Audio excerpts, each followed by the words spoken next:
Hello? I don't know why that's still up there. Let's see if we can fix that. There we go. Hello and welcome to the third SDA Q&A of the day. It's pretty good. I'm joined with Brendan Valiant. He was my last guest on 2 shows ago.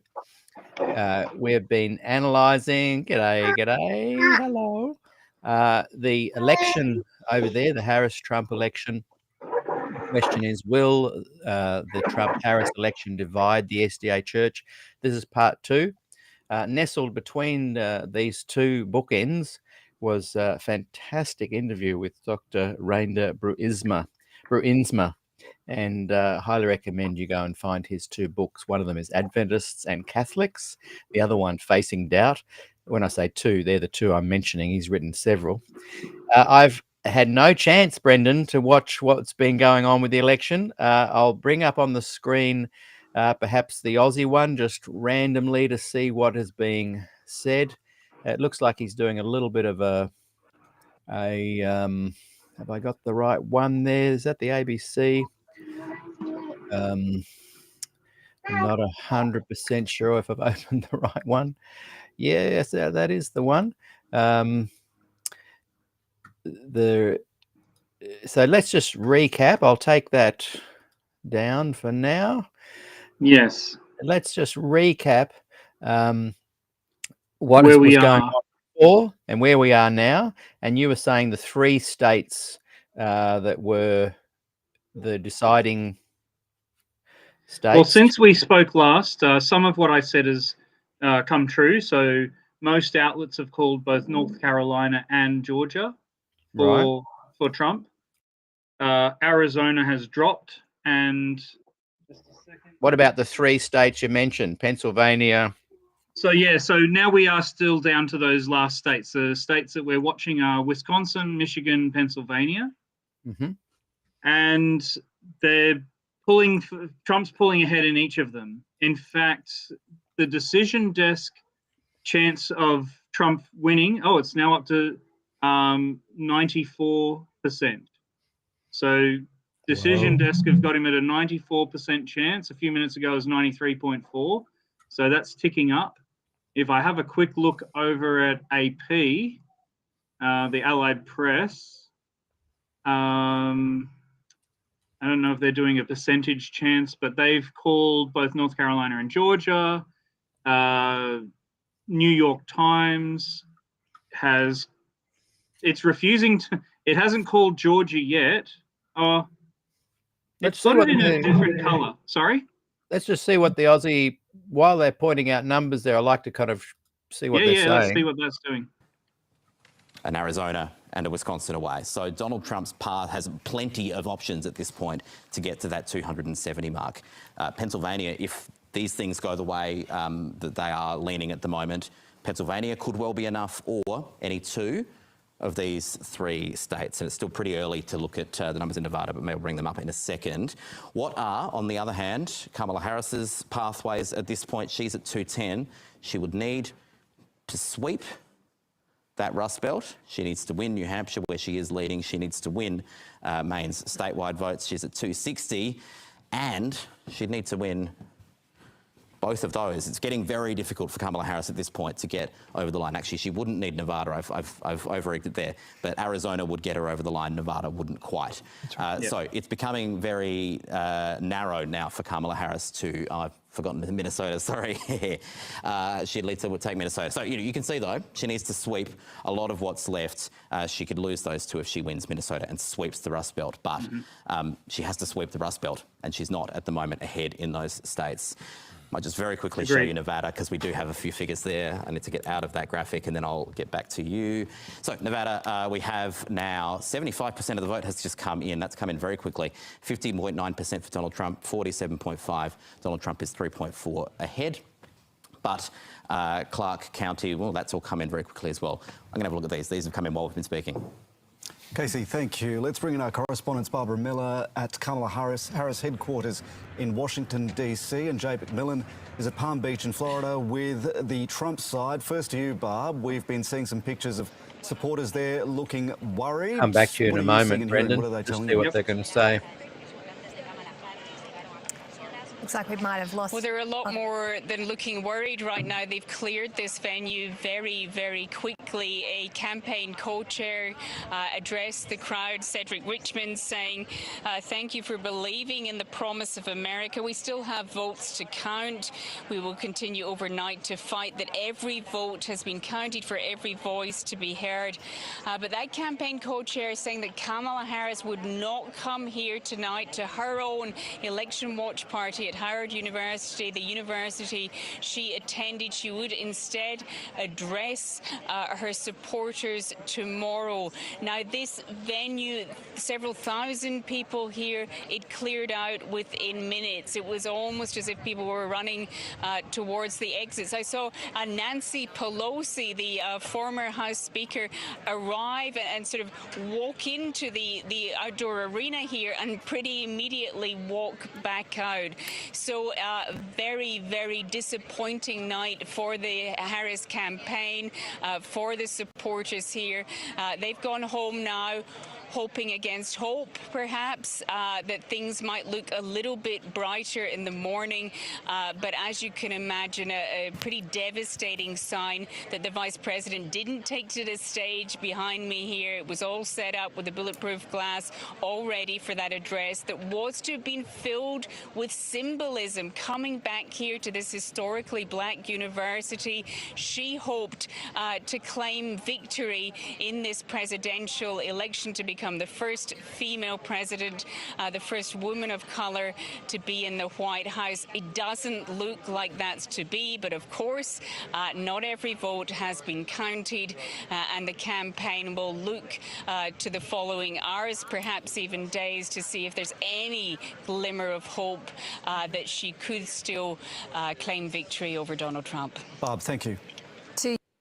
Yeah, so what are your thoughts, Brendan? Like that guy said, I mean, he just has to, at this stage, he can win Pennsylvania and it's over. Everything else is a bonus. You know, even Arizona and Nevada, it's a bonus. I mean, on Decision Desk, do you want me to share my screen? Yeah, good idea. How do I do that on this? There's a share button down the middle at the bottom. Oh, yeah, share screen. I thought, wow, so interesting that Kamala didn't speak. And the reporter is trying to sound hopeful there, I think. And again, this is not a political show. This is SDA&A. We're discussing the implications for the Adventist Church. Is it going to impact the Adventist Church this election? Because I think when you look at the vaccination situation, the vaxxers and the non-vaxxers, that has really impacted the church. Does this election also impact the Adventist Church? Share some of your thoughts on the screen, and then share some of your thoughts on I can talk about that first before we get to the screen, because Nevada results are just dropping right now. But when it comes to, like, I was thinking, I know you were talking about, you know, some people are expecting that Trump is going to bring in the Sunday law and stuff. I've only been an Adventist, in Adventist circles. I'm an ex-Adventist now, exiled Adventist, but I've been in Adventist circles since 1999. And every new president, every new pope, every new, world leader of some sort is like, this guy's the guy, and Trump is the least likely to bring in a Sunday law. I don't know where people are coming from that. I mean, he's got a Jewish daughter and Jewish grandkids. He's not going to come in. I mean, he's been the most pro-Israel president probably ever. There's not anything to suggest that he would bring in a Sunday law. Maybe someone after him. I mean, Vance, you could probably say, well, Vance is a Catholic. But even that's not, it's not predictive, even those sort of things. I think that if you listen, like I watched Vance's podcast with Joe Rogan, he's not a radical guy.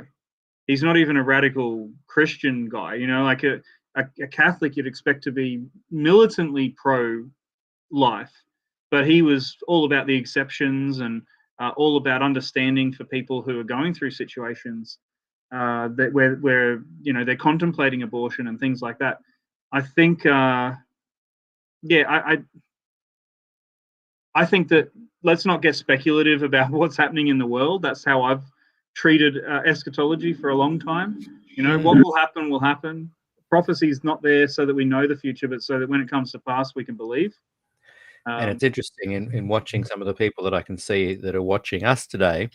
There's a good mix of former Adventists, liberal, conservative, agnostic, people who have left the church and become agnostic. I'm very interested in what their thoughts are. So please write in the comments any thoughts you have on this, particularly pertaining to any impact you think it will have on Adventism. So I agree. I don't think Sunday law stuff's going to kick in, but are there other things that might kick in because they are if Trump wins, and it looks like he's going to, does it mean that the conservative nature of the Republican Party will impact Adventism? He's made the Republican Party a bigger tent than just Christians and neocons sort of stuff. He's actually he's opened the doors so much that you've got he's got his biggest margins today amongst Hispanics, amongst black men, black voters in general, amongst gays, amongst Muslims and Jews. I mean, there's a liberal rabbi in New Jersey who endorsed him just like a couple of days ago, I think it was. And he's had record turnout for him amongst the Jews in New Jersey and New York. I mean, we can go to some of these numbers in a moment, but I mean, New York and New Jersey, wow, I can't believe how he's improved over 2020 in those two states. I mean, if they keep trending this way, New York and New Jersey will be red in a decade. Wow. So give us some thoughts on your chart you've been looking at. Well, this is Decision Desk Decision Desk headquarters, HQ. So I use this one so you can still see it. I'm not looking at the video anymore. So this is real-time data coming in. And if you can see here, you've got Pennsylvania. Pennsylvania is the one that we're watching at the moment. If he wins Pennsylvania, he wins it. It's over. So if you come back here, you can see that he's sitting at 251. Pennsylvania will give him an extra 19 electoral college votes, which will put him to 270. And you need 270 to win. I said in our last one that I think Pennsylvania is going to be the big decider. It is. I mean, he can win without Pennsylvania if he gets Wisconsin and Arizona, or if he gets Michigan and Arizona, or Michigan and Wisconsin. He's going to get Arizona. I'll talk about that in a moment. So he needs one of these three up in what's known as the Rust Belt, whereas Harris needs to run the board. Right at this moment, you want to be in Trump's shoes and not in Harris's shoes. So what? So two things. Those watching that are going to be disappointed if Trump gets in, how are you going to feel? Like, how are you feeling? I'm interested in knowing that as well. And those who are watching that are Trump supporters, put in the comments, how are you feeling about this? I want to get a sense of what this community is feeling. And just before you continue there, I found some data within the Adventist Church party affiliation among Seventh-day Adventists. I don't know when this was done. It's a survey quite recently. And 35% are Republican, 19% no lean, and 45% a Democrat. So it's pretty evenly spread there. Political ideology among Seventh-day Adventists, 37% conservative, then it goes down moderate, liberal, don't know, down to 10%. So they definitely lean more to a conservative approach. Views about the size of government among Seventh-day Adventists, 42% want a smaller government, 53% want bigger. And then there's the small percentages after that. So Adventists seem to be fairly in the middle of all of the views there, less Republican than some may have thought. but definitely lean towards a more kind of conservative approach. Which Well, you mentioned that 40 something percent would Democrat registered or whatever, and that means that there's a larger percentage that would declare themselves on the progressive side, which it's not surprising given the North American division being a much more left-leaning division. Isn't it interesting though that when you look at what is the overall Adventist conservative to liberal, conservative's the winner. Oh yeah, but when you say Democrat, you usually think more liberal. So I don't know. It doesn't add up those there, but anyway. Yeah, I would be keen to see a breakdown by conference even, you know, like that'd be something I'd be more interested in seeing because it's such a, I mean, America is such a mix. I mean, you've got the Rust Belt that we're talking about, and yet right next to Wisconsin, you've got Minnesota, which was the only state that didn't vote Republican in 1984 when Reagan won 49 out of 50 states. Really? Yeah, Minnesota. I think Trump secretly really wanted Minnesota just to be like, yeah, I'm the first Republican to get it, sort of thing. Of course, he's not going to get it this time. It's largely because of the heavy Somali migrant population in Minnesota. Yeah, that's been a very solid Democrat voting bloc for quite some time. But yeah, so if you have a look at this map here in Pennsylvania, there's two bellwether counties. There's this one here, Northampton, and there's this one here called Erie. And these always vote together, and they always vote for whoever wins the state. And so you've got Northampton, I think almost always. I think there might be 1 year that didn't happen. And so they're considered the last bellwethers, true bellwethers for for Pennsylvania. So you can see Trump is winning both of these right now by about the same margin, 3 points, which is a swing from last time. And he's got swings all over the state. I know that there are still outstanding votes. So you can see Philadelphia's got 81% counted.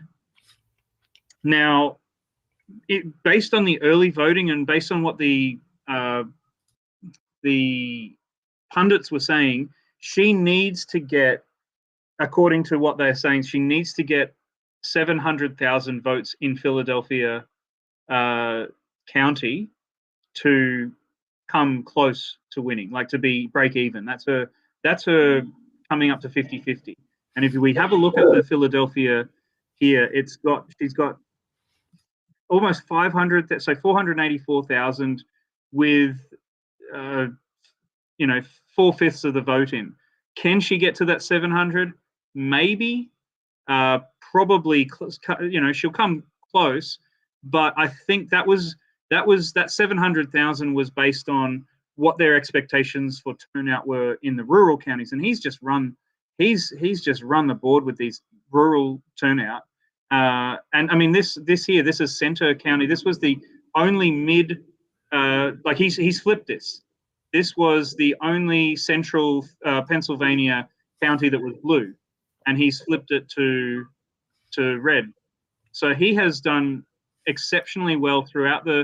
I mean, Allegheny, he's doing good margins there. I can actually just quickly go to the 2020 results of Pennsylvania so that we can just get some comparisons. So Allegheny, he's running close to his 2020 results. Philadelphia County, I see even Biden only got 603,000 votes. So she needs to outpace Biden's vote share in Philadelphia by 100,000 is what the pundits are saying. Trump got 17% in Philadelphia, whereas in 2020, and now he's got 20%, almost 21% in Philadelphia with 81% in. So you don't want to be Kamala right now. You mentioned that there might be a small chance. Can you bring back to the big screen, and if a miracle happens for her, what is that chance? How would the pathway go? Yeah. Okay. So the big screen, her chance. Oh, okay. No, it's so Decision Desk have now, right at this moment, declared Pennsylvania for Trump. That's game, set, and match. Wow. So, Boy, you and if saw it here, everybody. Decision Desk is so yeah, breaking news. We can now call Pennsylvania for Trump, and the rest is. I mean, look, that it can happen that they take a call off the board. That has happened before. Right. They were actually considering that earlier tonight, where Virginia had been called early for Kamala, and now it's like they decided to stick with the call, but it was very close. So Virginia, you can see here now on the news there is that no. So the news. Bring that on and see if they're talking about it yet. They haven't called it.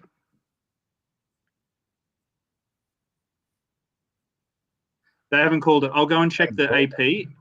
Yeah. No, so that different news different election places will call at different times. Harris has been looking. Yeah. Let's give them a minute and see if they do.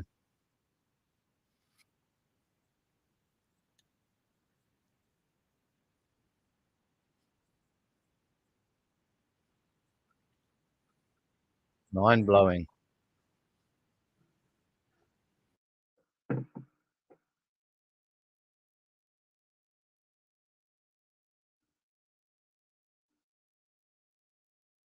It's muted for me. I can't hear it. So Unlike any other politician you'll ever come across, and I can say that with some experience, having dealt with both President Trump and President Biden.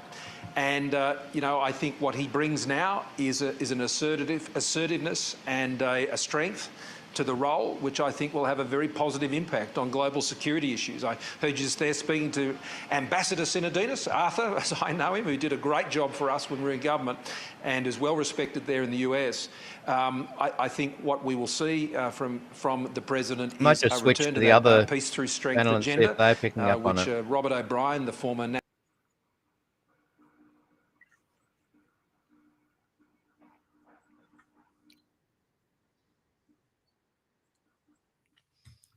Let's see if this one.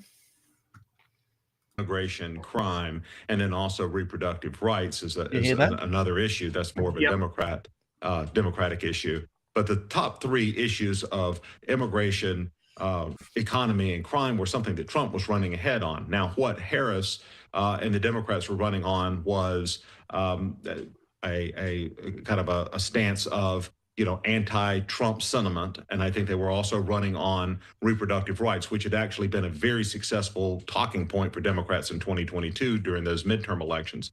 So they're running on that. But again, Trump, I think, had a message that resonated with voters, particularly some of these voters that may have been undecided or may have voted for Trump in 2016 and then voted for Biden in 2020. Yeah, it's over. And so I think if Decision Desk look have back it, on the election, that's going to be one of the big I'll issues explain that why we're Decision talking Desk have about called it and in terms others of, haven't. what was the kind of the messaging around each candidate. Yeah, sorry, what were you saying? So calling states is a very political game. And so New York Times, Fox News, CNN, they'll all call states at a time when they believe that it's going to be appropriate for their audience, sometimes for political reasons. Decision Desk is not a channel. It's just a raw data hub.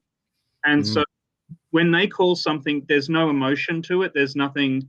Now they are from their commentary side of things. They tend a little bit left of center, but they if Decision Desk have it, it's because they've for example, they called Georgia well early into the night, whereas only CNN and a couple of others have only just called Georgia. The reason is because they knew that how much Trump was up and how many votes were left to come, and even if Harris was to have won every single vote left, she wouldn't have been able to overcome his margin. And so whereas a lot of the others, I've been listening to different pundits saying, how come no one's calling Georgia? How come no one's calling Georgia? But Georgia is now called by most of the networks. I'm not sure about Fox. I haven't been watching Fox. Fox is considered to be conservative, but there's a lot of liberals that are on the board of Fox. In fact, the Murdochs, the junior Murdochs are very liberal themselves. So it's actually run by anti-Trump people, like never-Trumpers. Now, having a look again at this tab that I had open, if you want to bring that back. I'll bring that one back. And I'll bring it into the main screen. There we go. Yeah, so look at the popular vote here as well. Now, California has come in. They've counted about half their votes. They've got 4.8 million for Harris, 3 million for Trump. So they're starting to pour in. Trump is leading the popular vote at the moment by 5 million, almost 5 million votes. So wow, that'll be astounding if it gets the popular vote and the electoral college. It'll definitely give him a mandate because he never won the popular vote in 2016. And the polling has actually had him winning the popular, almost like, Real Clear Politics aggregator, which is an aggregator of polls, has had him winning the popular vote by 1 to 2 points because so many polls have come in, like I'm talking Quinnipiac, I'm talking even polling from Washington Post and things like that have come in showing Trump within the margin of error or leading the popular vote. So it's not surprising to me that he's ahead in that, and that's largely because they've had a very good get out the vote campaign in all the states, not even just the battlegrounds. Trump in his last 2 weeks, last 3 weeks, he did a rally at Coachella in California. That was to drive up the popular vote. He did the rally at Madison Square Garden in Manhattan. He has done rallies in Virginia, New Mexico, and now these are tier 2 swing states where he's actually improved a lot. And I thought that he may have picked up one. He's come very close in Virginia, and so he's done rallies in New Mexico, Virginia, and New Hampshire, and so part of that is to bring up the popular vote. Part of that is to help the down ballot people, and so his margins. I'm gonna switch here for a second. Switch my tab to the 2020 tab. So share this tab. Is that changed? Has that changed for you? Yes, so that's changed. So this is the results in 2020. Have a look at the margins down here. So Florida was that's a 5-point win for Trump. So he won Florida by 5. Texas, he won by, that's 8 points. No, 6 points. He won Texas by 6 points. Just under 6 points. So just look at these two here, and then look at New York. He lost New York. He was 17 points down in New York. No, am I getting that? No, 23. 23 points down. He was 23 points down in New York. So I'm going to switch us back to our current state of play, and you'll see the seismic shift that has gone on as I switch back here. Has that switched back? Yeah. So that switched back. Now have a look at so Florida. He won by 5 points. He's up by almost 14. He's up by 13.3 points. So he's improved on his win by 8. That's an 8-point move. Texas, he won by just under 6 points, and he is leading by a very similar margin here. He's winning by 14.6. So that's just huge.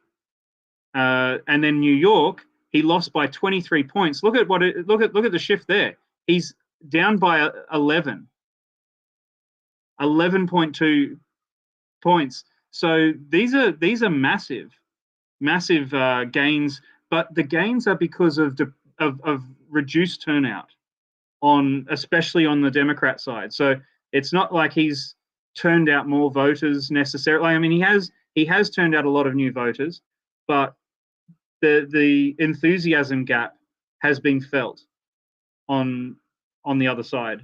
Yeah. We'll cross back to the Aussie. It's the one I've kind of been following the most today, and I think he's just about to... votes. It is a chunk of votes have come in, a couple of 100,000 votes have come in, and that gap actually widened between the two candidates. That is making Kamala Harris's job to overcome this lead ever more challenging. And a lot of the votes is that Pennsylvania came in from Philadelphia County, which is he's not even really calling it yet. Strongest. So that is not a great sign for Kamala Harris. This one is definitely trending toward Donald Trump at the moment. It is getting out of her grasp, not quite there yet. I wonder why there's a delay. A very big effort with what's left out there in this state for Kamala Harris to come back from here. Okay, thanks, Casey. I'll come to you, Nick, in a moment. Bruce, to you first. What you're seeing in Pennsylvania, was any of this expected? No, it was not expected. I mean, she had her last rally in Philadelphia on the Rocky Balboa steps, and she had tens of thousands of people there. People waited for hours and still couldn't get in. Again, the optics of the campaign in the final days was up, and she thought that she had nailed it finally with the message going on the economy and making the country better. But the voters had, in these key states, it's like with the Liberal progressives, the voters had a different judgment of what they want in the future. And they want their, I think in digesting this over the past couple of hours, they want their personal economic security covered. He's surprised. A tougher He's stance surprised. On the border. That was unexpected they want a strong for Harris in not Washington to get that. With a world where you have raging war. Obvious. And they're saying, okay. We were talking about you win.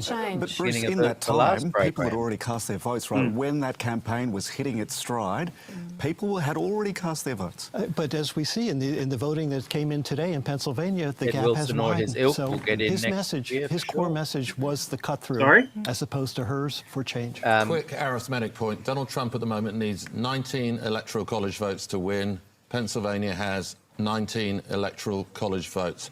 Look, I basically lived in Pennsylvania in 2016 because it was a seedbed of Trumpism. In those empty, derelict factories, in those derelict steelworks, it was an echo chamber for the slogan, "Make America Great Again." It's the old industrial heartland where the bridge that Bill Clinton promised them to the 21st century felt like a bypass. They felt like economic castaways in an economy they just didn't understand anymore. You know, Pennsylvania voted for Trump in 2016. So too did the other two Rust Belt states. It's always been Trump territory. Just one other thing. She had all the resources that she needed. She had more money than Trump ever raised or spent. She had the volunteers. She had the ground game. Everything was done She had the celebrities. Right, but it came up short. Simon. Over $220 million was spent by both campaigns in Pennsylvania. It's interesting that Harris campaign, even though on your outspending the Trump campaign there, both sides knew that was where the line was going here to it turn. still hasn't officially happened yet. Is to reflect on see, they're still 16, a very narrow Trump they still haven't called. And I'm trying to figure out where those other two votes are not being called because they've got. They haven't called Pennsylvania. Out of places no, there's another 4 electoral college. So before it was 270, it was 251. And I'm trying to figure out what they haven't called yet. There must be somewhere that they're not calling at this stage to not have 251. Where's that 4 votes? We'll leave that up. And see so Alaska. So they probably haven't called Alaska yet. I bet they haven't added Alaska to the tally. So Alaska's red. So once you add Alaska to that should be 251. See down the bottom of the screen there, it's 214 to 247. Yes. So that should be 251 if you add Alaska, and then but they haven't you only even need called the Pennsylvania 19. though. Sorry, well, I reckon. So here's what happened in 2016. In 2016, Trump he handily won. Like it was by about 2 points. He won Florida. And I remember watching that on the night, and like every evidence was he's won Florida, like by 200,000 votes, he's won it. And yet no one wanted to call Florida, because if they call Florida, then that's going to give a huge morale and momentum boost. And so it was so late in the night that they called it that it was almost like, yeah, of course, like who cares? And the same thing happened today with Georgia, with most of the networks finally just calling Georgia, whereas it's like, yeah, okay, like that's almost redundant at this point. A lot of the time, they will do it for political reasons, for viewership reasons. Like if their viewers are very, like MSNBC would generally be one of the last to call something because it'll really depress their viewers. And because it's the most liberal network in the US, ABC being the most liberal broadcast network, and MSNBC being the most liberal of the. And so you'll find ABC, MSNBC, they'll take a while. Sometimes they do early calls for no reason. I mean, on the other side of it, Fox News last time, 2020, called Arizona for Biden almost straight after the polls had closed. And it's one of the things that led to a lot more suspicion that the fix was in, because it ended up taking about 2 weeks for Arizona to be settled to within 10,000 votes. And there's no way Fox knew that, because the moment the polls closed, it was a razor thin. It was actually the closest margin of the night. And so I prefer Decision Desk because it lacks that emotionality. And if they've called it, it means that they know how many votes are outstanding. And so Trump is ahead by almost 200,000. So when we started talking, Peter, Trump was ahead by 120,000. So a bunch of votes must have come in when we were talking that pushed it up to 180,000, I think it is, or 190,000. And the Decision Desk has just said, look, this is insurmountable. If that vote drop had come in with reducing, like narrowing the margin between the two candidates, then like probably on the ABC just then, a banner came up saying "too early to call." and they'll do it, like different networks will do it for different reasons. I mean, it's possible that we could get they stop the count at 1 a.m. and wake up at 4 a.m. and there's an extra 200,000 votes just for Harris. That could happen. Doubt it. I don't think they'll get away with that again. That was something that happened last time in all 3 of the Rust Belt states. All 3 of the Rust Belt states stopped counting at about the same time, 1 a.m. And then there was this 4 a.m. I'm talking Eastern time. There was this 4 a.m. drop, which was 100% for Biden in all 3 states. And everyone woke up the next morning and, it was, Biden was ahead where Trump had been ahead when they went to sleep by large margins. Okay. I'm looking so there is still a chance that could happen. It's still possible. The reason it was able to happen last time is because they basically lost track of how many votes were out there. Right. Because of COVID, a lot of like mail-in voting became loosened, but since then it's been tightened again in most of those states. So I think what you're going to find is that if Decision Desk have called it, they have a really strong feeling that there's no way to make up this margin. Right. Let's just cross to matter so much in terms of the electoral college votes, but there are some issues, I think, here for the Democratic Party to think about. Let's have a look at New York as well, this big, massive state. I want to actually take you to New York City, and I'm going to try and hit this one here. The Bronx, 94.3% accounted. Kamala Harris leading by 45.4%. Joe Biden won it by 67.6%. The Democrats' vote has crashed in the inner city in New York. We've seen it crash in Atlanta. We've seen it crash in Philadelphia. And the Bronx, it's crashed as well. This is a story that we're seeing a consistent swing toward the Republican Party toward Donald Trump in cities across the country. And I might just take us back to the question of the national popular vote as well, because here we have actually quite a substantial count, about half the vote in from California. Kamala Harris still trails Donald Trump by about 5 million votes in the national popular vote. It's going to take a long time to sort out what the final figures are, but Donald Trump is well placed to win the national popular vote. He's well placed to be the first Republican to do so since 2004. And it's in part because cities like New York are voting for the Democrats still, but in far smaller margins than they historically have. And that is a very interesting thing that we're seeing outside the battleground states and is being replicated across the country.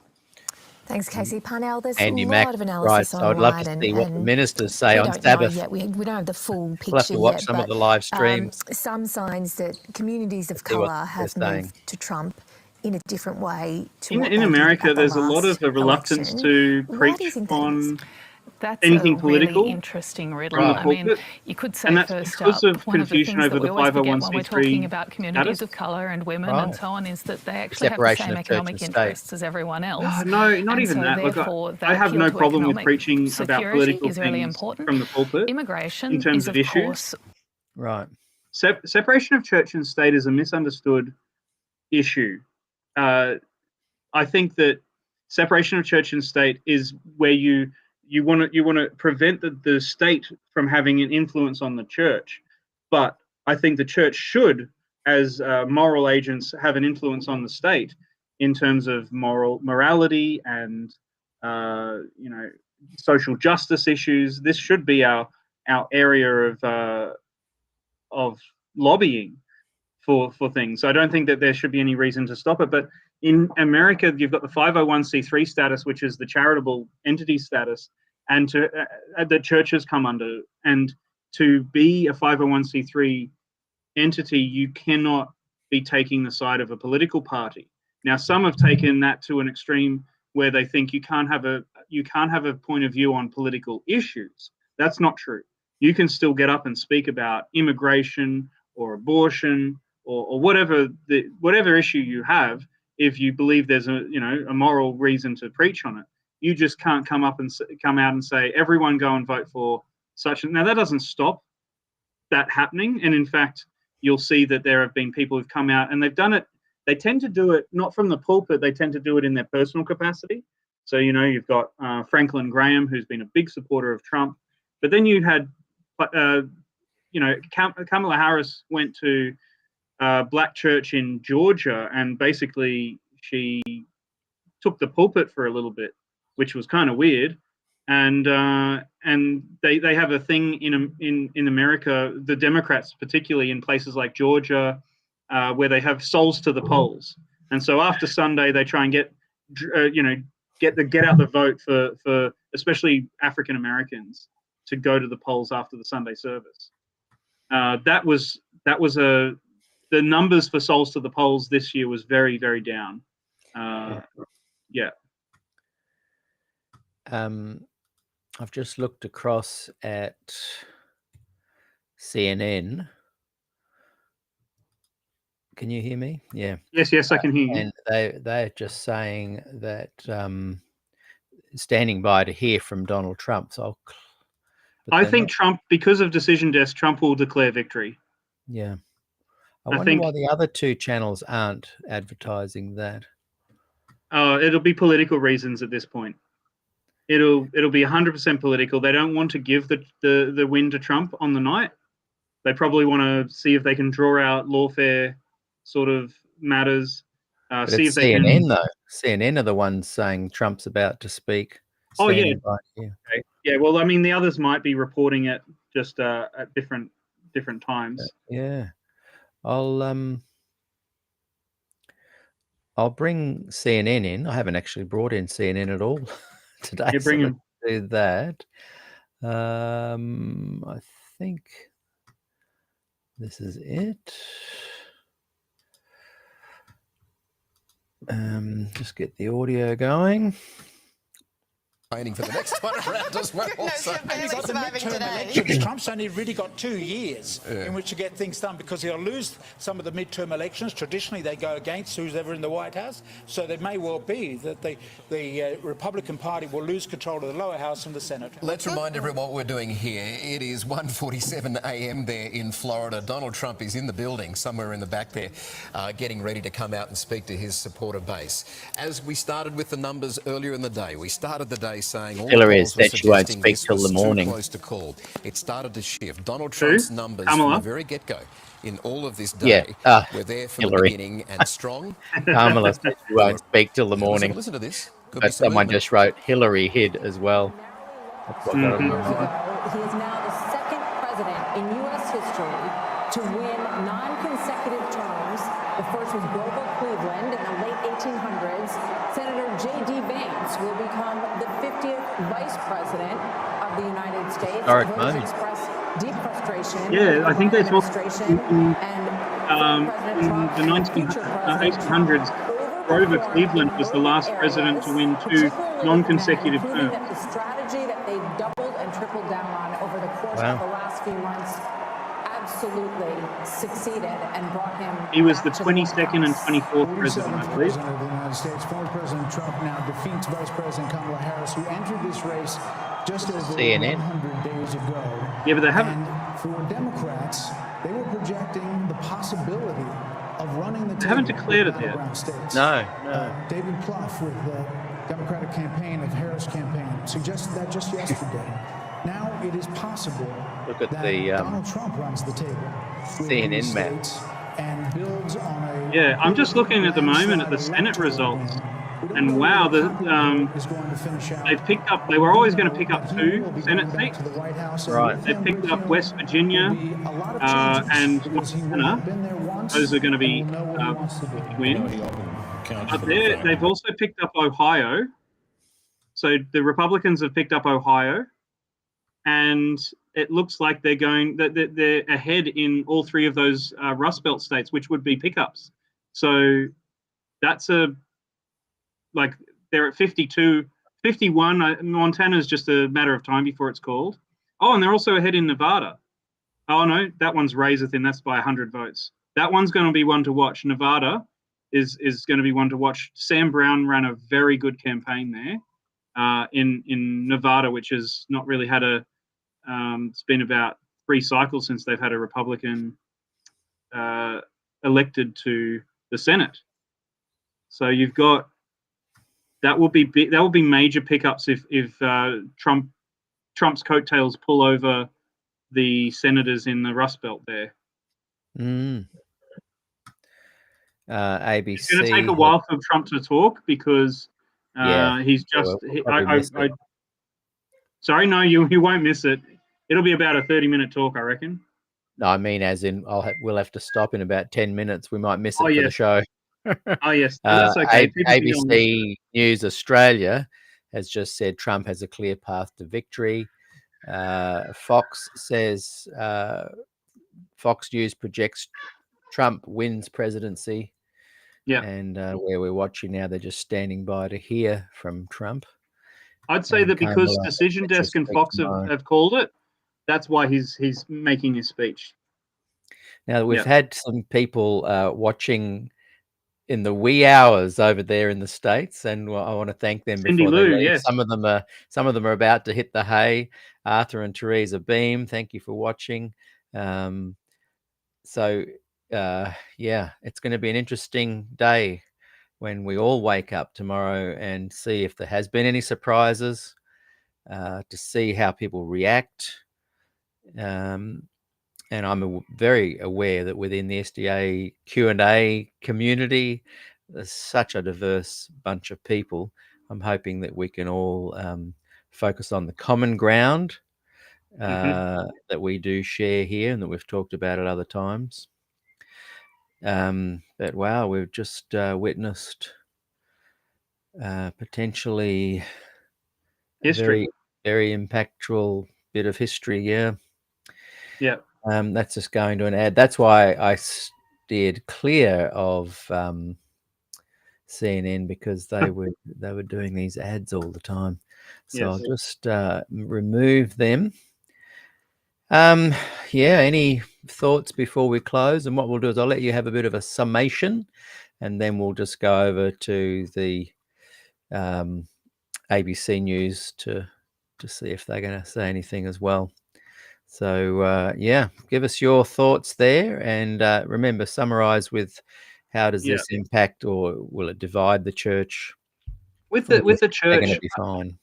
I mean, I think that the church is going to stay as the church already is. The church is divided over so many things. You've mentioned that it's a piecemeal thing on most topics. So as far as the impact on the church, probably not. What this means for the church in general, outside of the SDA church, I think that you'll find it's going to be great for freedom of speech. I think what this has been, this election has been a repudiation of censorship. It's been a repudiation of control, and like that. I think that without Robert F. Kennedy endorsing Trump, you might have had a very different result tonight, because by joining the Trump team, he brought a lot of libertarians, and I think people have just in general had a very much more libertarian slant this election cycle. You've got Elon Musk. I wrote a post on Facebook a couple of days ago saying 45 plus X equals 47. And it was referring to the fact that I think that if Elon did not buy Twitter and allow an open platform for speech, you would not have had this result. I don't think this result was possible, because what I noticed was that there was this uptick in trying to find a hoax to tarnish Trump in the media every day.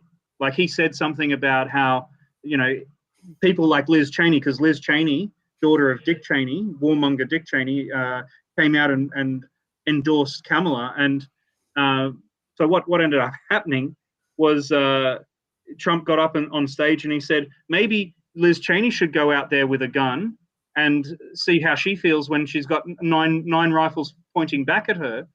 And he was meaning that what he was meaning, and the context is very clear, those who are advocating for war should go out and fight and see what it's like before they send other people out. Yeah. Of course, they took that snippet of the speech and said, Trump wants to execute Liz Cheney. But this, like, in 2020, this might have gained traction, but because of Twitter being this open, free space, it was immediately shut down. And every single time they tried to tarnish him, it was shut down. And so all of these hoaxes didn't actually get room to really breathe in the zeitgeist outside of the mainstream media. The people who still believe that the mainstream media is trustworthy.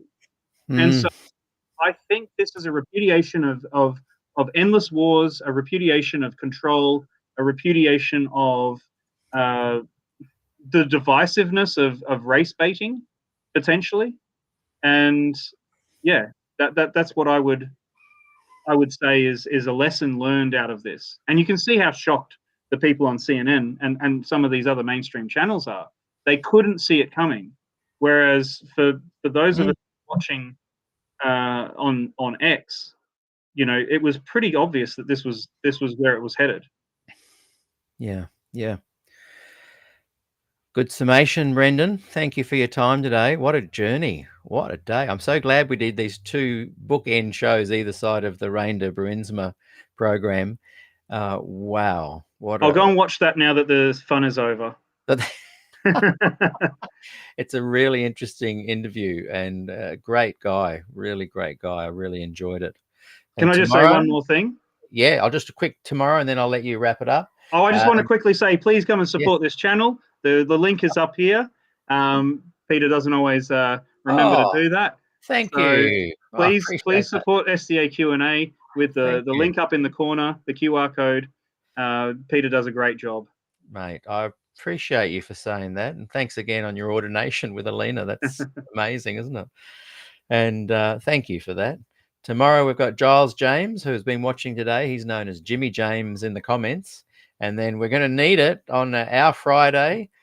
Pacific time 5:30, our special gospel hour with Tyler Morgan. So thanks, mate, and we'll catch up with you soon. We'll get you back on the show as well very soon, and we'll go over to watch some of the ABC live in the background. Maybe Trump will come on, maybe he won't. We'll say farewell to everyone very soon. Thanks, Brendan. For having me. See you, mate. See you later. See ya. So, yeah, that was Brendan Valiant, and he was helping to guide us through some of the maps there. So we're going to finish in a moment. Thank you for all my USA friends for staying up and watching. A lot more of you watched on YouTube, and it must be very late for you guys now. Thanks for those watching on Facebook as well. Let's go just live for a little while and hear what is being said on ABC Australian News. Keep the comments going if you like. And there was a nice comment that I wanted to bring up that Andy Mack said a little bit earlier. Good to be with this bunch on this historic day. That's, great. It's been awesome. Thank you, everyone. You can stick around. To dampen escalation. Here's some but commentary I think Trump won there over here uncertain. On ABC Australian I think he's much more comfortable News. with escalating when it comes to Coming these up kinds of authoritarian regimes. And so what does that him mean for speaking Australia? live. What does We'll that just watch for a conversation minute, see what between happens. Anthony Albanese and Donald Trump look like about Australia's position in all of this? I think there's nowhere to hide for Australia. So just as other allies will be on notice, Donald Trump, we know we talk about him being transactional, but what it means is that there'll be a forensic analysis of all allies and how much they're pulling their weight. And this comes from a perspective of the United States no longer being in a secure position where it dominates in all spheres. It's no longer the most dominant industrial power or economy. I mean, yes, technically, yes, but they see China as a peer competitor and one that is gathering pace. So allies have to pull their weight in this circumstance where we've got forces of authoritarian nature continue doing these working programs. together. The United States will be looking to allies like Australia to pull our weight, to spend more in defence, to be willing to support the United States even more than it does now, to project power in our region to deter. Okay, thanks, Lavina. We'll come back to that conversation. We've got to go quickly to Barbara Miller now at the Kamala Harris headquarters in Washington, D.C. Barb, we can see it has emptied out there. What was the mood like there as people were deciding to leave? Oh, it was pretty grim. I mean, we'd seen the mood gradually get worse throughout the evening. People were still putting something of a brave face on it. People did start to leave as it looked like Donald Trump was doing increasingly well as those results came through. But many stayed in the hope of hearing from Vice President Kamala Harris. Then came the announcement that she would not come to her own election watch party. She would not address her supporters tonight. A campaign co-chair saying they would continue to fight for every vote to be counted, for all those voices to be heard. That was already sounding a little bit like resignation, although the campaign is still saying, you know, there is a potential path to victory, the one they always thought was the most likely, and that's through those blue wall states. So Kamala Harris expected to come here tomorrow, back to Howard University. That's her former university, and she wanted to come here and make a speech that would have been so full of symbolism. This is a historically black university. It was established in the time of segregation, and she wanted to come here and become, you know, announce herself victorious as the first female president of this country, the first woman of color to be in the White House. It's looking increasingly like that's not going to happen. After the announcement that she wasn't going to address the crowds tonight, I mean, they almost ran out of here. They really just wanted to get out of here. We saw the former House Speaker Nancy Pelosi make her way down here. She was just going to enter here, and she pretty much turned on her heel and headed back out again. She arrived just as that announcement came that Kamala Harris would not address the crowds. So, of course, people will still hope and watch those returns come in from those blue wall states. But I think people who were here tonight are really bracing themselves that when they do hear from Kamala Harris, it might be in the form of a concession speech. OK, thanks, Barb. Parnell, to you before we say farewell, what are your final observations? I think we have to accept that a lot of the policies that Donald Trump is talking about resonate for people in a way that that means they're going to need to be addressed not just in the US but around the world. There is a reason why people are attracted to tariffs, not because they understand them or understand what impact they're going to have. It's because they're feeling fundamentally insecure. So we in Australia need to be thinking not just about what effect the change of presidency in the US is going to have for us in a strategic sense, but also in an electoral sense. There was an Essential poll out today which showed that a lot of Australians actually, while they didn't like Trump, they liked a lot of his policies.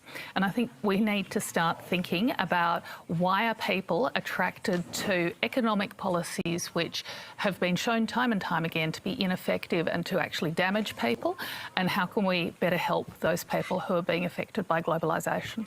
Lavina Lee, how quickly do you expect Donald Trump to act on some of those bigger geopolitical issues that present themselves right now? I think this is his second term, interrupted second term. So he will be hitting the ground running. So I think we won't actually be having to wait that long. He's already spoken about Ukraine. He already says he could solve it in a day. I don't think he can solve it in a day, but I think there's some firm decisions that he has in his mind about what the appropriate options are for Ukraine. And I think he's going to force Ukraine to the negotiation table.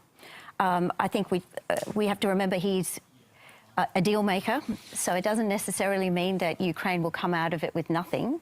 But I think if he's going to force Ukraine to make territorial concessions, he'll also be saying to Russia that you might have to accept Ukraine in NATO, and that if you're going to accept this deal, we're going to draw a line here. It's good for you, but it's also good for us.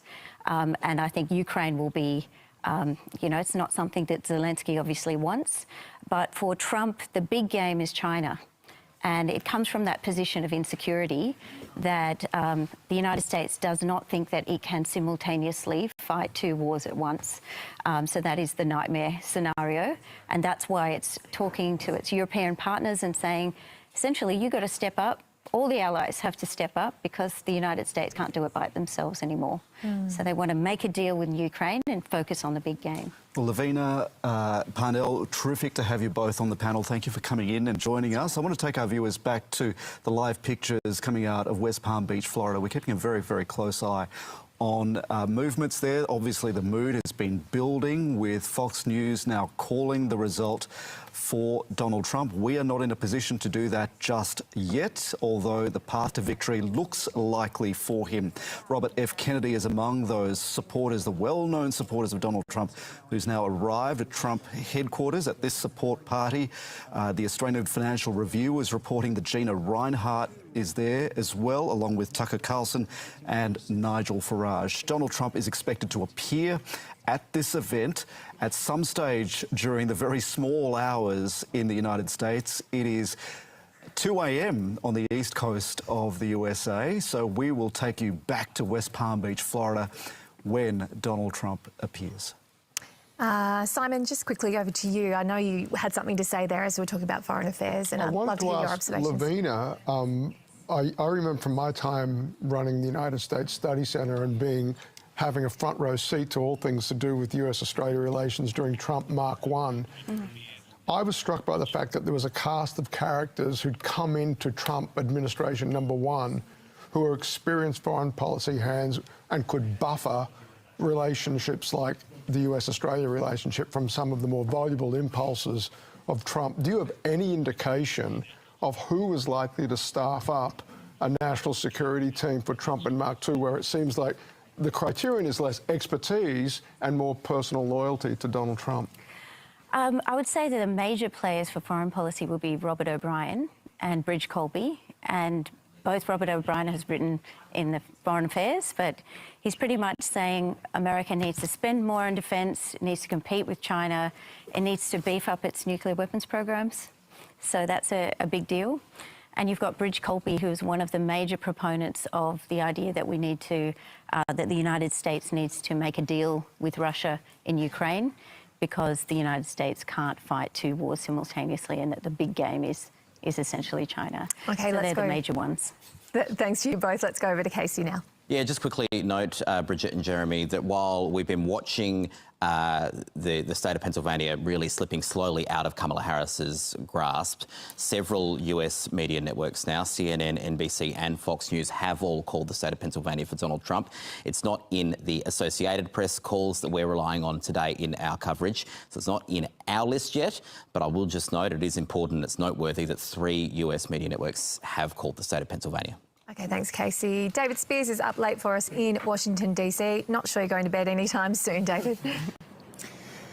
No, certainly not, Bridge. Doesn't feel that late. It's been a pretty exciting, few hours here as we've watched all of these results come in. And look, there's going to be plenty of analysis to come over the days, weeks and months ahead as to what's happened tonight here. These shifts amongst Latino and African-American voters, the shifts amongst other demographics in this result, why this country, or at least a majority of those who've turned out today, seem to have been willing to overlook things like the charges and convictions against Trump, the January 6th moment, and his rhetoric around seeking retribution, all of these things, why they've obviously punished the Democrats over the economy. Kamala Harris, not enough time to establish herself, perhaps, and no doubt faults and failings in her own campaign. All of that will be picked over. But look, just some final thoughts from me before I go for now. What this means for Australia, I think there's a few things to bear in mind here as we stand by, and Canberra will be standing by, waiting to see Donald Trump emerge on this stage in a moment. There will be nervousness and shock in the sections of the foreign policy establishment in Australia. They like certainty, and Donald Trump does not mean certainty. There will be urgent efforts, no doubt, from Prime Minister Anthony Albanese, once this is confirmed, to get in touch with Donald Trump as a close ally, to congratulate him, but to try and lock in support for AUKUS and for the US presidents more broadly in our part of the world, in the Asia-Pacific or Indo-Pacific. There will be an effort to ensure Australia is not hit with the tariffs Donald Trump has promised. We will seek, no doubt, an exemption, as we've sought and succeeded to achieve in the Trump presidency Mark I. And I think, too, climate change, I just want to note this. There will be some concern in Australia about what this now means. Trump's promised to get out of the Paris Agreement. Where does that leave the global effort towards net zero? What does it mean for Australia's plans on this front? Peter Dutton, no doubt, will be emboldened not only on the climate change front, but on Trump's success here in targeting an incumbent administration over the cost of living. This is exactly what he plans to pull off next year. So this will have an impact on the political contest in Australia as well. But look, as we wait for Trump to speak there, I'll say goodbye for now from Washington, but I will be back in just under an hour with Sarah Ferguson for a live news special here from Washington. Speezy, indeed you will. That is the live 7 p.m. news special in place of your usual local bulletins tonight. That runs from 7 p.m. local time until 8 o'clock. Let's check in with Lee Sales and Lisa Miller now, who are monitoring the ABC News live. And I'm just watching to see if Trump does come on to speak. It'd just be a nice ending to our program. We'll give him another few minutes. I know Fox News is that extremely biased pro-Trump network, and that is actually correct. But I would point out the Fox News decision desk that they have on election night is actually considered quite a credible source. In fact, in 2020, the Fox News decision desk called the state of Arizona. They were the first to call Arizona for Biden, which prompted Trump to have an absolutely furious meltdown. Get on the phone. That's it. The call was accurate and it was borne out. They were first, but it was accurate. But 2 Fox staffers actually ended up losing their jobs over that because Trump was so enraged. So yes, Trump is a biased network, but their calls that come out of their desk are usually pretty credible. Yeah, and as you say, you were running through, Trump Jeremy, the different, or Casey, running through the different organisations that are projecting a Trump victory. And we've spoken previously about the New York Times needle that we have been watching all afternoon, just moving steadily towards now saying that it's a greater than 95% chance that Donald Trump will be the next president. The other thing that is very noticeable, I think, is that there is already a lot of discussion about where do the Democrats go now. So there's been no concession speech, but already you could say some recriminations about the decision from Joe Biden, whether that should have come earlier. It's going to take a while to work out those shifts in voting groups and if they are significant shifts and what the Democrats do as far as whether they reconstitute as a party what a to try night, and get back to that Tyler is on this moderate week for our formation, and gospel if that's presentation. the way that they're going to go, Thursday whether they night, need new talent as they did when 5:30 Barack p.m. Obama came along, and he was daylight the saving saviour there, from Tyler. the 2004 drubbing. And, Well, I think one everyone's of the going to things need that's a really good gospel interesting message is, this week, mate. So Donald Trump has got Friday white here women at 12:30 and in black Australia, men, right? So he's got this 5:30 wholesale p.m. appeal Tuesday. right across the electorate. Thursday. Now, we know these days from the research of political Pacific time. scientists and psychologists that what mostly motivates voters in this era is what we call negative partisanship, which is you basically vote when I talk for over something them because you hate Barry says, the opponent I that's hope on offer. So you don't even have to really like Harris or voters understand aren't what you're frightened voting away for. from You just have to find it SDA&A. less offensive than the values of the other side. Sure so what that would suggest is that many people have voted for Trump because they absolutely the nature of hate SDA&A the values to and beliefs of the Democrats. have So what the people Democrats that are going to have have to quite do is think divergent about, views, well, what is it try and about gather us that is together around common turning ground. people off? Well, for starters, she didn't go on Joe Rogan's show. It's that sense of, well, I don't need to appeal to the young men. Because, and also because, oh, well, I have my base and so on. But then you have to ask yourself, so there's a couple of ways you can go. You can have a base that you appeal to, but then you can be trying to appeal to the middle ground as well, which is the point you're alluding to. Well, one of the things I do think you can guarantee with the Democrats is that they do, with the recriminations, there is a reckoning that they swing. Like Hillary Clinton lost the Midwestern white men, and then they swung to a Joe Biden. Up here. Too early to call. You will see them working out what way they need to swing, but they're going to have a lot of discussions about this. Hey, the other thing I wanted to just point out that we're noticing as well, we spoke a lot about possible Sorry if this is boring. I'm just waiting to see if Trump comes on. Ahead of just would make it a good election day. What has been really very long noticeable day. is there hasn't been a lot of it. We saw 3 videos that were put out impersonating the FBI, and the FBI jumped on it straight away. We saw Donald Trump come out on Truth Social very early in the morning alleging the cheating in Pennsylvania, and that was immediately ditched. And nothing from Musk, Bannon and Tucker. Super interesting. Back to you in the studio. And Lisa. We're looking at live pictures coming in from Trump HQ at West Palm Beach in Florida, where Donald Trump is expected to speak. Just a moment ago, we were seeing some activity on stage. This is the first activity we've seen on stage for some couple of hours now, so they're clearly setting up for an imminent arrival of Donald Trump at some stage here. Give it another As we've 5-10 been minutes. reporting, Fox News has now called this election for Donald Trump. And it's certainly looking that his path to victory has widened through the course of the evening. It's now 2:15 on the east coast of the United States, 11:15 Pacific time on the west coast. It's not a boring. late night Just for leave it on Americans, live. but Maybe a people cardboard are tuned cutout in of to see myself. what the possible president-elect may have to say in his first address on this post-election day. Looks as though we'll hear from Donald Trump imminently. Julia, what would Joe Biden be thinking right now? probably switched the TV off by now. Joe Biden, he'll be I asleep. hope he's gone to bed.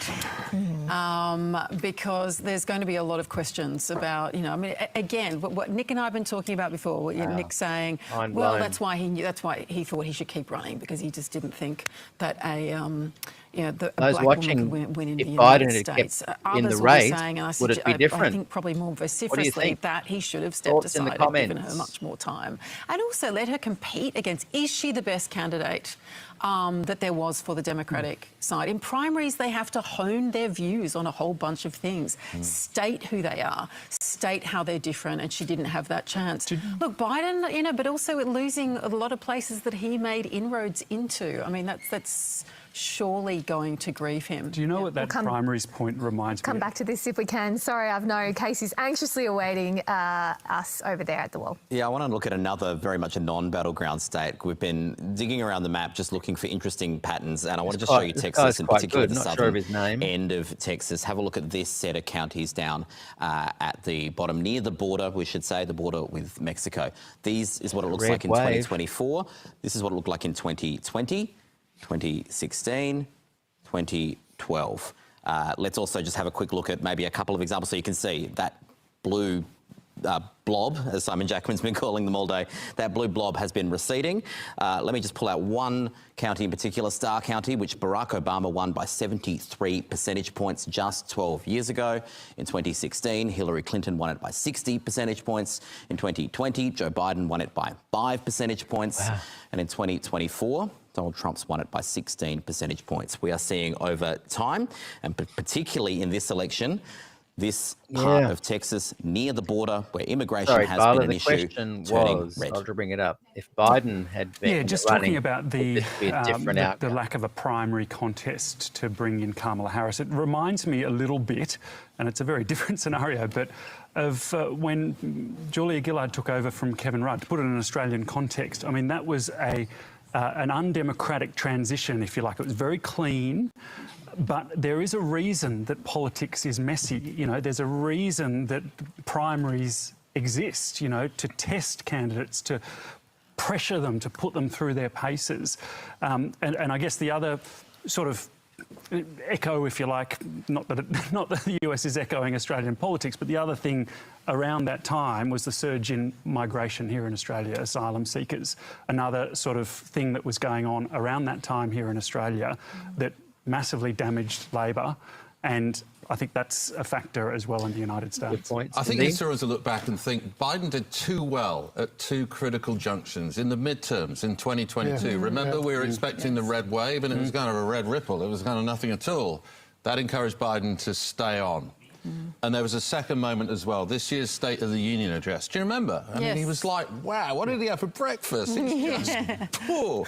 This isn't Sleepy Joe. And I think those two moments, if he'd have had a kind of freeze moment in the State of the Union, like he had in the debate, then Nancy Pelosi would have blasted him out earlier. They blasted him out pretty late.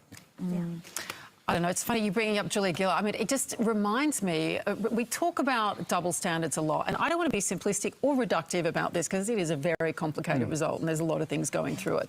But you cannot disagree with the fact that she has been judged with a far more exacting standard than her opponent on just about every metric that there is. I mean, you know, like her getting to power that way, if there was a bloke that had like served all that time and been prosecutor and been vice president, wouldn't you naturally assume that authority would be yours, that should rest upon your shoulders? I do think that she has suffered from it in terms of the party. That's because, you know, we didn't know who she was. You know, we knew who Trump was. He's been around forever. You know, the but pressure on her. But the wisdom was the more we saw of him, the more his vote went down. Remember, they were keeping him out of sight for a while because of that.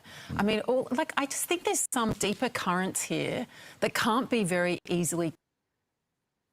Not sure if that muted the volume, but I wonder what would have happened if they'd put a candidate running for the Dems through the normal process and given the other, like the California guy, I can't remember his name, the guy Shapiro, given some of them a chance to run. I wonder if that would have been different. What do you guys think about that? And then at the same time, those people who were protesting it were caricatured. as foolish and silly, and they wore strange hats and they had weird banners, and there was a kind of a snobbishness about what that was all about. And I just think we've seen that in many ways, that sense of impotence and frustration has just snowballed into what we're watching tonight. Does that explain JD Vance's trajectory as well? Because he's kind of really mirrored that change, hasn't he? Yeah, well, exactly, but also in a very much more kind of slick way. When we think about the reasons you, Andy that Mack, for your donation. Donald Trump chose him, it was he was younger, he had the Silicon Valley connections, he had the background, which was working class, had articulated it so well. I've made $20 today for 6 hours. Trump also loved his blue eyes. He talks about his blue eyes all the time. Okay, but also he was seen as someone who could be a sharp advocate and leader within the MAGA movement, which was increasingly cannibalising or overtaking what was the GOP. That's who I was and thinking. critically a pathway to a lot of Silicon Valley money that had launches. But the JD Vance story is a remarkable one. Not going this through guy that is proper now Vice process President of the United States, and therefore choosing a candidate, the presumptive nominee in 2028 for Donald Trump, who will be ineligible to run again. Yeah. And JD Vance's story tells us a lot about the trajectory of the modern-day Republican Party. A never-Trumper. Do you remember? Yes. Described him as America's Hitler. Yeah. Described him as an idiot. Then he becomes a Trump impersonator. He was trying to run for the Senate and succeeded in Ohio. And now he speaks with the zealotry of a convert. And I think that is kind of the trajectory of the modern-day Republican Party microcosm. To our viewers at this Trump HQ party that's taking place now, you might have just spotted Nigel Farage in the crowd. There he is, waiting for Donald Trump to arrive. Nick, Julia used the term slick, that JD Vance has been slick. Is he too slick to maintain a relationship long-term with Donald Trump? Oh, look, forgive me. I'm so distracted by the picture of Nigel Farage there. I think it speaks of something. The Trump effect, not only on global affairs, but on domestic politics around the globe. It's going to have a radicalising effect on conservative parties all over the world. I think so. We're already seeing signs of the Americanisation of the Liberal Party. I think we've seen that for a number of years now, taking plays out of the Trumpian playbook, and I'd suggest that's going to be a big thing that comes from this. It's not only the impact of Trumpism in America, but how Trumpism percolates all around the world. I'll just get your reflection on how slick JD Vance is and what that relationship is like, Nick, with Donald Trump.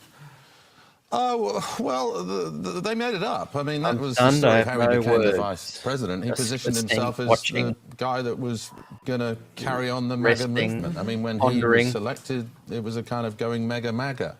And he kind of apologised to Trump, didn't he? He said, I was wrong about you. I got you wrong. And now I'm going to kind of go to war for you and I'll help you in the Rust Belt and all that kind of stuff. But I think there's bigger things to worry about right now than JD Vance. There is a bit of a view that... Give them 5 more minutes, everybody, and then I'll say farewell for the day. Trump doesn't like anyone outshining tomorrow with Giles and again, it won't last too long. Tyler the next day. Stand by. Here is Donald Trump. Lady Usha Vance, along campaign staff. Good timing. Well, I'll get a copyright strike on this one. I'm going to mute the volume.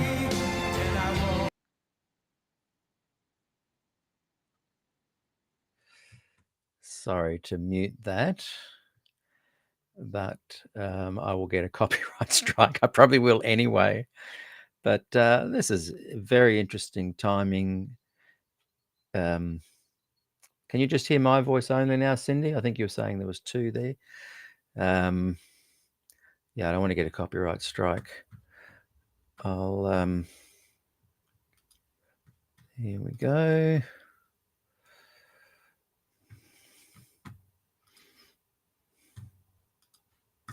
What a great bit of timing there. So this will give us a great little bookend to today's program. It's got everyone there. Is my voice still on? Yeah, wow. What a day. What an incredible period in time that we live. Encourage everyone to stay focused on the common ground that we can share. And for those who are disappointed, and for those who sense victory. We hope that there can be a positive path forward, maintaining civility and an eagerness to operate with virtue and honour, kindness to each other, and I just got to keep muting that. He's relishing the moment, as you can imagine. A very long journey. I personally would have thought there was no way he would have even run again. Thank you very much. Wow. Let's listen. It's live, everybody. We're experiencing this right now. Thank you all very much. This is great. These are our friends. We have thousands of friends on this incredible And Cindy, movement. no, I'm not disappointed. This was a movement like Being in a nobody's different ever country seen helps. before. And I'm just feeling for those that are. frankly, this was, I believe, the greatest political movement of all time. There's never been anything like this in this country, and maybe beyond.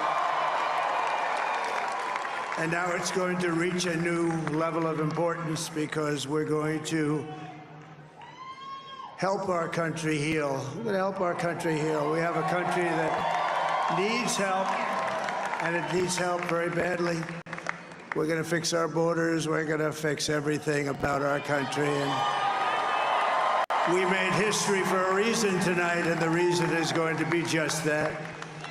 We overcame obstacles that nobody thought possible, and it is now clear that we've achieved the most incredible political thing. Look what happened. Is this crazy?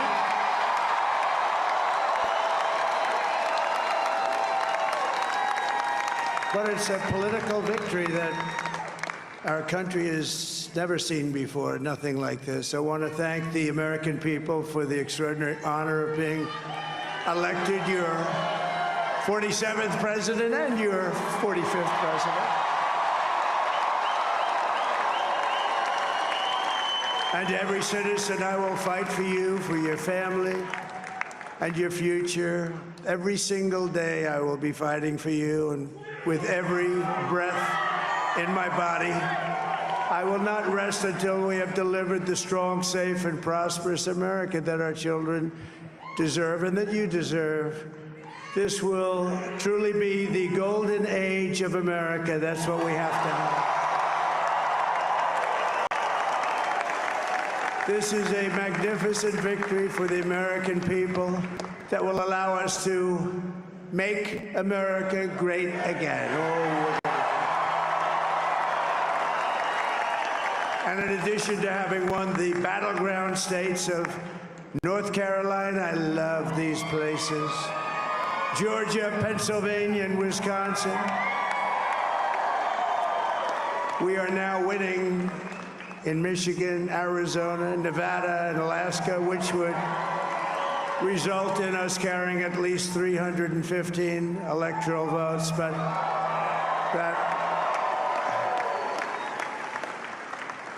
it's much easier doing what the networks did or whoever called it, because there was no other path. There was no other path to victory.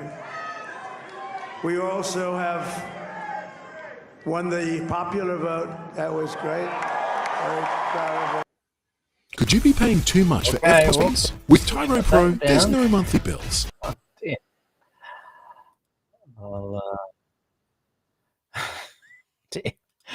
I'll definitely get a copyright scratch on that one.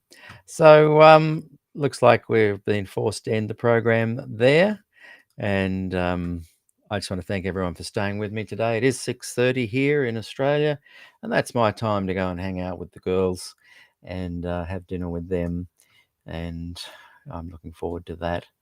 So there you go. Wow, once the program finishes, all the YouTube comments will disappear. So that's really sad, but I'd invite you to stick around for a few minutes and maybe cut and paste some of the things you really want to keep there for posterity. Those watching on Facebook, it remains there. And 3 programs in one day, 2 to go this week. It's a real SDA Q&A kind of week. Next week, Nathan Brown's on, and not sure who else. But good night, everybody. Thanks again for your support, and I look forward to seeing you all again soon. Trump wins. There you go. See you later. Live long and prosper.